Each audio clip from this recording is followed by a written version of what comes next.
नमस्कार, मनी गुरु देख रहे हैं आप और आपके साथ मैं हूं स्मिता रशाल। पोर्टफोलियो में सिर्फ निवेश करना ही काफी नहीं होता, बल्कि आपको बाजार की तेजी और गिरावट के हिसाब से अपना पोर्टफोलियो एडजस्ट करना भी होता है, क्योंकि बाजार की तेजी और गिरावट आपके जो एसेट एलोकेशन है उसको बिगाड़ देती है। इसलिए जरूरी ये हो जाता है कि आप पोर्टफोलियो की रीबैलेंसिंग जो है वो समय समय पर करते रहें। लेकिन जब आप अपने गोल के जो भी आपने सेट किया है उसके जब आप करीब पहुंच जाते हैं तो फिर रीबैलेंसिंग से भी काम नहीं बनता, फिर यहां पर जरूरत होती है पोर्टफोलियो को रीस्ट्रक्चर करने की। तो ये सब आप कैसे करेंगे और आप ये जानेंगे कब कि रीबैलेंसिंग और रीस्ट्रक्चर करने की जरूरत आ गई है, ये बताएंगे आज हम अपने शो में आपको। इस शो में हमारे साथ है निमित कंसल्टेंसी के फाउंडर नितेश बुद्धदेव और कंप्लीट सर्कल कैपिटल के सीनियर पार्टनर विकास पुरी भी इस वक्त हमारे साथ हैं। आप दोनों का बहुत स्वागत है हमारे साथ इस शो पर। और काफी इंटरेस्टिंग और कह सकते हैं जरूरी है हो जाता है पोर्टफोलियो का रीबैलेंसिंग करना, उसको रीस्ट्रक्चर करना। लेकिन बहुत सारे लोगों को विकास ये पता भी नहीं होता कि वो कौन सा सही समय है जब आपको रीबैलेंसिंग करनी चाहिए। आपके हिसाब से पोर्टफोलियो रीबैलेंसिंग यहां से शुरू कीजिए कि ये होती क्या है। धन्यवाद स्मिता, आपने शो में बुलाने के लिए। हेलो नितेश भाई। स्मिता, बहुत इंपॉर्टेंट आज आपने टॉपिक छेड़ा, बिकॉज क्या होता है कि निवेश करके ही आपकी रिस्पॉन्सिबिलिटी एज ए इन्वेस्टर खत्म नहीं हो जाती, और एक बहुत ही कैलकुलेटिव और मैथमेटिकल तरीके से अगर आप निवेश करते हैं तो एक्सीडेंट के चांसेस कम हो जाते हैं। प्लस पोर्टफोलियो की जो यील्ड है वो जो आपका एक मान लीजिए आप किसी एक टारगेट को लेके चलते हैं कि मुझे इस तरीके से पोर्टफोलियो बनाना और रिटर्न जनरेट करनी है, उसमें भी बहुत हद तक हेल्प होती है जब आप पोर्टफोलियो रीबैलेंसिंग को समझ लेते हैं। अब रीबैलेंसिंग क्या है? रीबैलेंसिंग ये है कि अगर मैंने एज एन इन्वेस्टर ये तय किया कि मेरा 100 रुपए का अगर टोटल निवेश होगा, मैं 30-40 रुपए का रियल एस्टेट ले लूंगा, 30-40 रुपए के मेरे लिक्विड एसेट्स होंगे जैसे म्यूचुअल फंड्स या स्टॉक्स या कोई डेट पोर्टफोलियो हो गया, 10-20 रुपए का मेरा जो है कमोडिटी एक्सपोजर हो गया या अदर एसेट क्लास। तो अब आपने क्या किया, एक बहुत ही आप ये कह सकते हैं डिसिप्लिन तरीके से अपने अपने पोर्टफोलियो पे एसेट डाइवर्सिफिकेशन कर दी, जो आप हमेशा शोज करते ही रहते हैं एसेट डाइवर्सिफिकेशन को लेके। लेकिन यहाँ पे एक चीज जरूरी क्या है कि क्योंकि जब हम निवेश कर लेते हैं तो एक्सटर्नल रीजन से या किसी और रीजन से हर एक एसेट क्लास अलग अलग तरीके से बिहेव करती है। और मान लीजिए मैंने ये सोच के रखा था कि मुझे, अब हम डेट और इक्विटी की बात करते हैं, कि मैंने 70% मैं इक्विटी में निवेश करके रखूंगा, 30% मैं डेट में निवेश करके रखूंगा। दो सिनेरियो हो सकते हैं, या तो बाजार बहुत तेजी से चला ऊपर और मेरा जो रेशो है 70-30 वाली वो 80-20 हो गई, यानी मेरा निवेश इक्विटी में ज्यादा हो गया। ठीक है, तो अब इस केस में जो मैंने रेशो तय करी थी वो थी 70-30। तो अब हमें क्या करना पड़ेगा, उसको रीबैलेंस करना पड़ेगा। या तो मैं इक्विटीज को कट डाउन करूंगा या थोड़ा डेट का और जो एडिशनल इन्वेस्टमेंट आएगा वो करूंगा। उल्टा भी हो सकता है कि मान लीजिए इक्विटीज जो है वो 70% से गिर के 60% पे आ गए और डेट इक्विटी रेशो जो है 60-40 हो गया। अब ऐसे केस में क्या करना है? ऐसे केस में डरना नहीं है, बल्कि इक्विटीज का जो है आपको रीबैलेंस करना पड़ेगा। इक्विटीज को रिप्लेनिश करिए या और डालिए, डेट से थोड़ा सा पैसा स्विच करिए इक्विटी में, या नया पैसा आप डालें ताकि वापस 70-30 का आप रेशो हासिल कर पाए। तो ये जो साइंटिफिक अप्रोच के साथ पोर्टफोलियो को रन किया जाता है, उसमें जब भी थोड़ा बहुत उथल पुथल होती है या उलटफेर होता है, तो अपनी रेशियोज को वापस जो रेस्टोर करना है, उस जो प्रक्रिया को हम पोर्टफोलियो रीबैलेंसिंग बोलते हैं। बिल्कुल, बहुत अच्छी तरीके से आपने ये पूरा मैथ जो है ये भी समझाया इसके पीछे का कि रीबैलेंसिंग आपको कैसे करनी है। थोड़ा और हम इसके बारे में जानेंगे, लेकिन रीस्ट्रक्चर करना भी बहुत इंपॉर्टेंट होता है पोर्टफोलियो का, वो हम समझते हैं नितेश से। नितेश, पहले तो ये बताइए कि रीस्ट्रक्चर करना क्यों इंपॉर्टेंट हो जाता है पोर्टफोलियो में, और ये रीबैलेंसिंग से कितना अलग है। बिल्कुल स्मिता, मैं बोलूंगा ये बहुत ही इंपॉर्टेंट टॉपिक है और मेरा one of the favourite topic है स्मिता। बिकॉज पहले तो लोग असेट एलोकेशन पे ध्यान नहीं देते, और अगर ध्यान दे भी दिया असेट एलोकेशन को तो एक बार उसे बोलते हैं कि fill it, set it and forget it. ये नहीं चलेगा, बिकॉज आप ऐसे प्रोडक्ट में निवेश कर रहे हो वो ऊपर नीचे होते जाते हैं, राइट। तो रीबैलेंसिंग एंड रीस्ट्रक्चरिंग दोनों आवश्यक है। विकास जी ने बहुत बढ़िया तरीके से हमको रीबैलेंसिंग सिखाया।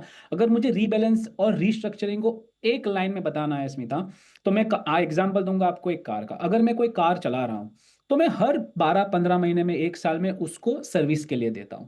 तब काफी बार हमारे जो टायर होते हैं ना कार के, वो रीअलाइनमेंट करते हैं, बिकॉज सब टायर इक्वली घिसने चाहिए। ओके, उस हिसाब से उसको रीबैलेंसिंग करते हैं, रीअलाइनमेंट करते हैं। तो मान लीजिए जैसे विकास जी बता रहे थे, अगर आपने 1 लाख रुपए निवेश करके रखा है और 60% उसमें से इक्विटी में रखना था और 40% डेट में रखना था, बहुत सिंपल एग्जांपल है। अब क्योंकि मार्केट अभी मान लीजिए नीचे है, तो क्या हुआ होगा कि आपका इक्विटी कम हुआ होगा, तो 50% हो गया मान लीजिए। तो आपको उसको वापस 60% पे लाके आना है, वो हो गया आपका रीबैलेंसिंग। बट स्मिता क्या होगा, काफी बार मेरा रिस्क प्रोफाइल चेंज हो जाएगा, या तो मेरा गोल्स चेंज हो जाएगा, या तो मैं गोल के बहुत करीब पहुंच जाऊंगा। मान लीजिए मुझे 2030 में अगर कोई पैसे चाहिए और अभी मैं 2028 में खड़ा हूं, तो मेरे पास 2 साल ही है, तो मुझे पूरा स्ट्रक्चर है जो पोर्टफोलियो का वो चेंज करना पड़ेगा। और दूसरा ये भी है कि मार्केट में बहुत सारे नए प्रोडक्ट हैं, मेरे पास भी बहुत सारे प्रोडक्ट मेरे पोर्टफोलियो में जमा हो गए हैं।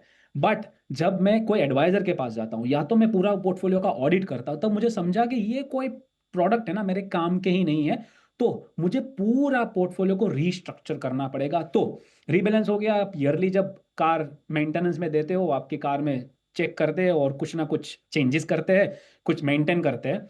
रीस्ट्रक्चरिंग हो गया कि अगर अभी आपका क्या हुआ है, गोल थोड़ा अग्रेसिव आपको लेना पड़ेगा, अभी कार बदलनी पड़ेगी, शायद आप हैचबैक चला रहे हो, आपको शायद अभी एसयूवी चलानी पड़ेगी। तो ये हो गया difference between rebalancing and restructuring Smita. बहुत अच्छी तरीके से आपने समझाया। अच्छा, क्रिकेट का, कार का, इन सब का अगर आप एग्जाम्पल देते हैं ना, तो लोग ऐसे तुरंत उसको ग्रैब भी करते हैं, क्योंकि बड़ा अटेंशन सीकर होते हैं ये इस तरीके के चीज़ें। तो आपने बहुत अच्छी तरीके से इसको समझाया। अब यहाँ पर हमको थोड़ा थोड़ा ये समझना है कि अगर रीस्ट्रक्चरिंग आपके गोल के हिसाब से होना चाहिए, तो इसमें मैं कुछ कंडीशंस आपके सामने विकास रखना चाहूँगी। जैसे मान लीजिए किसी के गोल में अभी 7 साल बाकी है, थोड़ा अभी दूर है उसका गोल, तो फिर उसको कैसे रीस्ट्रक्चर करना चाहिए? अपना जो एलोकेशन का सफल है, यहाँ तो एसेट एलोकेशन ही कर रहे हैं हम, लेकिन वो जो स्ट्रैटेजी है वो कैसी होनी चाहिए? 5 से 7 साल है तो कैसी होनी चाहिए? थोड़ा उसके और करीब हम लाते हैं, मान लीजिए 3 साल ही अब बचा है गोल को पूरा होने में, तो कैसी होनी चाहिए? और किसी को अगर सिर्फ मान लीजिए 6 महीने में किसी का गोल पूरा होने वाला है, तो फिर उसको कैसे ये रीस्ट्रक्चर का पूरा प्रक्रिया जो है वो अपनानी चाहिए? बहुत ही इंपॉर्टेंट है स्मिता। देखिए क्या होता है, जैसे रीबैलेंसिंग है वो मार्केट कंडीशंस की वजह से हो रही है। रीस्ट्रक्चरिंग हमारी खुद की एक स्ट्रेटजिकल मूव है, बिकॉज रीस्ट्रक्चरिंग का पर्पस ये है कि अगर मैं अपने गोल के साथ पास पास पहुंच रहा हूं। और एक चीज और है इसमें स्मिता, देखिए अगर मैंने मान लीजिए 7 साल या उसके ऊपर का, आपने जैसे बोला कि अगर किसी के पास में टाइम होराइजन है, तो उसका जो पोर्टफोलियो कंस्ट्रक्ट होगा वो उसमें डेफिनेटली आप इक्विटी का कंपोनेंट ज्यादा रख सकते हैं, और less of hybrid, less of debt रख सकते हैं, ज्यादा इक्विटी रख सकते हैं।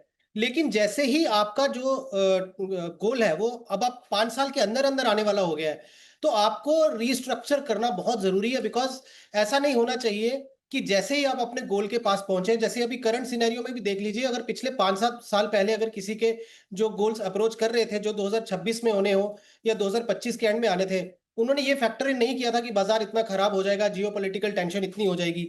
तो आज से 3 साल पहले या 4 साल पहले ही अगर उन्होंने पोर्टफोलियो को रीस्ट्रक्चर करना शुरू कर दिया और वो सेफर जो जोन में चले गए या हाइब्रिड फंड्स में चले गए, तो आज उनका पोर्टफोलियो उतना अफेक्ट नहीं हुआ होगा जितना प्योर इक्विटी वाले का हुआ है। तो जैसे जैसे आपके गोल पास आते जाएंगे, 5 साल के अंदर रहे, तो आपको बहुत ही ज्यादा एक अप्रोच लेनी पड़ेगी, जहां पे आप लार्ज कैप फंड की तरफ चले जाएं, आप हाइब्रिड की तरफ चले जाएं, बैलेंस एडवांटेज की तरफ चले जाएं। और अगर पोर्टफोलियो आपका अब जो गोल है वो 3 साल के अंदर अंदर आ गया है, तो आपको बहुत ज्यादा जो है डेट हैवी होना चाहिए। बिकॉज यहाँ पे एक चीज और जरूरी है कि ये नहीं होना चाहिए कि आप ये सोच के चले थे कि मेरे को एक 12% या 15% की CAGR मिलेगी और मेरा गोल 10 साल का है, 10 साल के बाद जब मैं पैसा निकालूंगा इतना पैसा बन जाएगा। वहां एक चीज और ध्यान में रखना जरूरी है कि जैसे जैसे आप अपने गोल की तरफ पहुंच रहे हैं और साल कम रह गए हैं आपके गोल के पहुंचने के लिए, आप अपने पोर्टफोलियो को जब रीस्ट्रक्चर कर रहे हैं, तो वो इक्विटी जैसी रिटर्न नहीं आएगी, वो एक ब्लेंडेड रिटर्न आएगी, या आप ये कह लीजिए कि एवरेज 8-9% के आसपास की वो रिटर्न आ सकती है आपकी, डेट और इक्विटी को अगर आप कंबाइन करते हैं। और 5 साल के 3 साल के और नीचे चले गए तो डेफिनेटली फिर आपकी रिटर्न एक्सपेक्टेशन भी वो जो है वो नीचे आनी चाहिए। Because anything which is like less than 1 year 6 months, तो प्योर आपको लिक्विड फंड, आर्बिट्राज फंड, या जो आप कह सकते हैं बिल्कुल रिस्क फ्री फंड्स रहेंगे, उसमें अपने पोर्टफोलियो को मूव करना पड़ेगा। तो जब पोर्टफोलियो बनाते हैं उस समय भी अगर आपने 15 साल का एक गोल लिया, 20 साल का गोल लिया, 10 साल का गोल लिया, तो आप उसमें लगभग 3 साल का गैप रखें, ये सोच के कि अगर 15 साल का मेरा टारगेट है या गोल है, तो मैं इक्विटी उसको 12 साल के हिसाब से रिटर्न कैलकुलेट करूं, रिमेनिंग में अपने रिटर्न एक्सपेक्टेशन को गिरा दूं, ताकि मुझे क्लियर इंडिकेशन हो जाए कि मुझे कितना पैसा सेव करना पड़ेगा और लगभग कहां मैं पहुंचूंगा जब मेरा गोल पास आने वाला होगा। बहुत बेहतरीन तरीके से आपने इसको समझाया। मुझे लगा कि शायद आप मेरे जितने भी मैंने आपको साल बोले कुछ आप मिस भी करेंगे, भूल जाएँगे, लेकिन आप भूले नहीं, आपने सब कवर किया। अब रितेश, आपसे मैं 2 कंडीशन यहाँ पर रखना चाहूँगी आपके सामने रीबैलेंसिंग के पॉइंट ऑफ व्यू से। पहला ये कि बाज़ार में तेज़ी अगर होती है तो भी क्या पोर्टफोलियो में रीबैलेंसिंग करना ज़रूरी होता है? दूसरा, क्या बाज़ार में गिरावट हो, बहुत वॉलेटाइल हो जैसा इन दिनों बाज़ार है, तो भी क्या रीबैलेंसिंग करना ज़रूरी होता है? बिल्कुल स्मिता, बिकॉज रीबैलेंसिंग दो पर्पज से होनी चाहिए। एक तो एक साल में आप कोई भी एक टाइम चूज कर लीजिए स्मिता, वो आपका बर्थडे हो या आप मान लीजिए कि आप हर बर्थडे पे आपको एक बार रिव्यू करना है और रीबैलेंस की जरूरत है कि नहीं वो देखना है। दूसरा हो सकता है कैलेंडर ईयर पकड़ लो या फिनेंशियल ईयर पकड़ लो। तो हर एक साल रिव्यू करना है कौन से पॉइंट ऑफ व्यू से कि अगर ये मेरे पोर्टफोलियो में रीबैलेंसिंग की आवश्यकता है कि नहीं। उसका मतलब कि अगर मैंने 1 लाख रुपए डाल के रखा है, अब 1 लाख रुपए का अगर 60% मुझे इक्विटी में रखना था और 40% डेट में रखना था, तो अभी उसका 1 लाख का अगर मान लीजिए 1.5 लाख भी हो गया है, तो अभी 1.5 लाख का 60-40% क्या बन रहा है वो देखना है। अगर वो बहुत हिल गया है, मतलब मान लीजिए 60 का 80% हो गया है इक्विटी, या तो 60 का 40% हो गया, 45% हो गया है, तो आपको रीबैलेंसिंग करने की आवश्यकता है। ये हो गया क्योंकि मार्केट में आइदर ऊपर है या नीचे है। तो अभी की कंडीशन ले लीजिए, लास्ट 2-2.5 साल में मार्केट में इक्विटी ने रिटर्न नहीं दिया है, तो काफी सारे पोर्टफोलियो में इक्विटी शायद कम हुआ होगा। ठीक है, तो उससे क्या होगा। अब रीबैलेंसिंग का फायदा भी साथ में बताना पड़ेगा स्मिता, क्योंकि हम बोल तो रहे हैं रीबैलेंसिंग करना चाहिए, पर ऐसा नहीं है कि जस्ट टिक करने के लिए कर रहे हैं। क्यों? क्योंकि जब मेरा इक्विटी मेरे पोर्टफोलियो में बढ़ गया है, उसका मतलब ये हुआ है कि मार्केट बहुत अच्छी तरह से मूव किया है लास्ट 1-2 साल में। तो मैं क्या कर रहा हूं, एक्सपेंसिव वैल्यूएशन पे बहुत सारा इक्विटी मैंने जमा कर लिया है, मतलब 80-20 हो गया, जो मुझे ओरिजिनल 60-40 रखना था। तो मुझे थोड़ा इक्विटी इधर से कम करके डेट की ओर जाना पड़ेगा या दूसरे को एसेट की ओर जाना पड़ेगा। सेम वे अभी जब मेरा इक्विटी एलोकेशन जो मैंने सोचा था उसके नीचे चला गया है, क्योंकि मार्केट ने रिटर्न नहीं दिया है, तो जब आप अभी रीबैलेंस करोगे तो आप इक्विटी और बाय करोगे। उससे स्मिता क्या होगा, आप एग्जैक्टली ये कर रहे हो जो आप एक स्मार्ट इन्वेस्टर को करना चाहिए। आप कम वैल्यूएशन में इक्विटी बाय कर रहे हो, उससे क्या होगा, आपका रिस्क आपके फेवर में चला जाएगा। क्यों? क्योंकि अभी आप इक्विटी जो है नीचे के भाव में खरीद रहे हो, क्योंकि इक्विटी का आपका जो लोकेशन था वो नीचे हो गया है। उससे जब इक्विटी बढ़ेगा तो आपको ये वाला जो पोर्शन जो भी आप शिफ्ट कर रहे हो वो बहुत सारा फायदा देगा। तो आप कंट्रोल कर सकते हो आपके पोर्टफोलियो में रिस्क। तो ये जो रीबैलेंसिंग और रीस्ट्रक्चर की पूरी जो प्रोसेस है ना, वो आपके रिस्क को आपके रिस्क प्रोफाइल के साथ और आपके गोल के साथ अलाइन रखेगा ऑल द टाइम। इसलिए आप आपकी पसंदीदा डेट पकड़ लीजिए, आपका बर्थडे हो, कैलेंडर ईयर हो या तो फिर फिनेंशियल ईयर एंड हो, बट आपको रीबैलेंस रिव्यू करना चाहिए। और मार्केट के उतार चढ़ाव को टाइम करने के लिए नहीं, पर आपके गोल को अलाइन करने के लिए, आपके गोल आपके रिस्क प्रोफाइल को अलाइन करने के लिए ये प्रोसेस करनी चाहिए। बहुत अच्छी बात।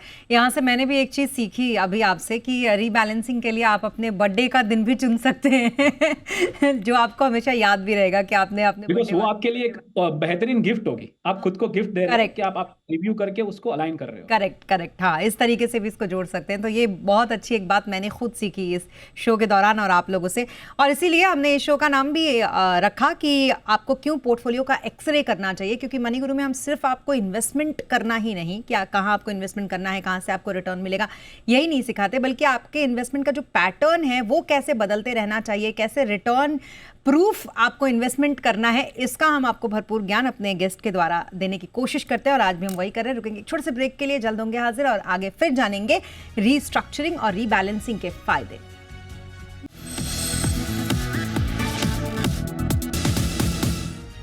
ब्रेक के बाद एक बार फिर आपका स्वागत है। सही और बेहतर अच्छा रिटर्न पाने के लिए ज़रूरी है कि आप अपने पोर्टफोलियो का जो एक्सरे हैं वो करते रहें। ये एक्सरे आप कैसे करेंगे और इसमें कौन कौन से ऐसे प्रोसेस हैं जो आपको करने हैं, फॉलो, इस पर कर रहे हैं हम बातचीत। हमारे साथ बातचीत करने के लिए नितेश बुद्धदेव और विकास पुरी लगातार बने हुए हैं।